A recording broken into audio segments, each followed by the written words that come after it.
Good evening, brothers and sisters, and welcome once again to the 62nd General Conference session. Prej datës 3 deri në 12 korrik në St. Louis në Shtetet e Bashkuara të Amerikës, është zhvilluar edicioni i 62 i konferencës së përgjithshme të Kishës Adventiste të ditës së 7.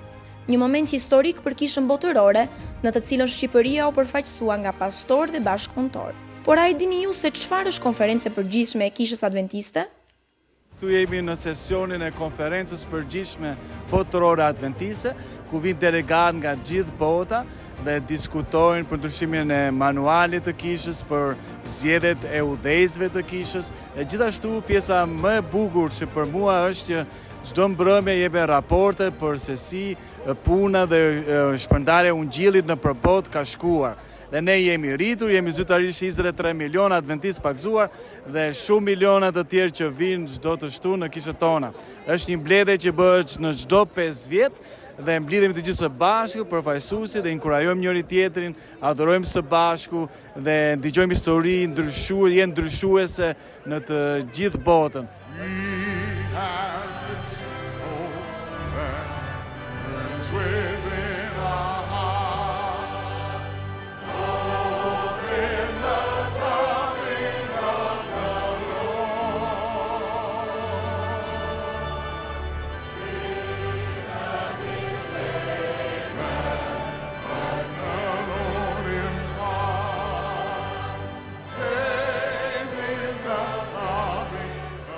Tema e këtij viti ishte Jezusi po vjen, unë do të shkoj. Midis vendimeve kryesore të marra gjatë konferencës është dhe zgjedhja e drejtuesve për Kishën botërore. Në këtë kongres u emërua presidenti i ri, pastor Ayrton Koller, sekretari i ri, Rick Edwards dhe thesërmbajtësi Paul Douglas. Shqipëria u kujtua në shumë momente të rëndësishme, si për shembull në raportin e presidentit të asaj kohe së konferencës së përgjithshme, Ted Wilson, në të cilin vendi u përmend si një shembull në përdorimin e fletushkave dhe librave misionar si një formë ungjillizimi. Members of the Seventh-day Adventist Church in Albania's capital city of Tirana are walking around with paper flyers and smiles as they reach people on the streets and in their homes. The plan, led by Gentian Tomolari, Publishing Ministries Director for the Albanian Mission, began as an Easter outreach with the printing of 4,000 invitation cards. Pastori Deomar Hayes, presidenti i misionit shqiptar, u ftua për të predikuar në një prej netëve, duke ndarë një mesazh frymëzues për të gjithë Kishën botërore. By faith, we'll move forward because we trust in the one who called us. And if we keep asking for more of Jesus, He will do more than we ever dream, in us, through us, and for the world. Të jesh këtu, duke përfaqësuar Kishën e Shqipërisë, me kujton se jem pjesa një kishe globale. Shqipëria gjithashtu u shfaq në kopertinën e gazetës së divizionit Trans-Europian dhe shpërndau atë me të gjithë pjesëmarrësit. Gjatë një interviste të veçantë, Shqipëria pati mundësinë të paraqiste misionin e saj, sfidat dhe frytet e ungjillit në tokën shqiptare.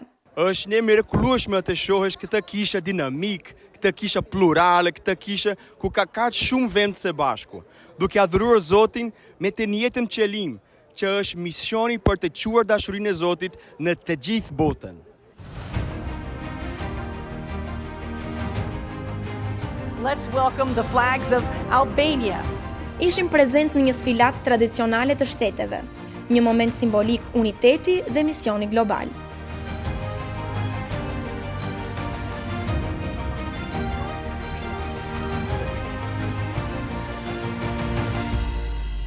Është një kënaqësi shumë e madhe dhe të jep perspektivën që ndjen që nuk je një kishë e vogël, nuk je thjesht një person në gjithë të botë të madhe, por jemi një familje e madhe në një kishë shumë të madhe. Këto ishin ditë festimi, angazhimi dhe inkurajimi. Prania e Shqipërisë në këtë konferencë tregoi se Zoti po prek zemrat këtu dhe në shumë vende të tjera anë mban botës. Ne mbetemi të palëkundur në misionin ton dhe drejt shpresës son më të madhe. Jezusi po vjen, edhe unë do të shkoj. Pjesëmarrja në sesionin e konferencës së përgjithshme më ka lënë një shije të qendit në qiell, ku njerëz nga të gjitha kombet do të jenë të gjithë të bashkuar për të qenë me Zotin përgjithmonë. Atje sigurisht do të ketë edhe shumë shqiptar. Por derisa Jezusi të kthehet, le të vazhdojmë të bashkuar misionin tonë në Shqipëri.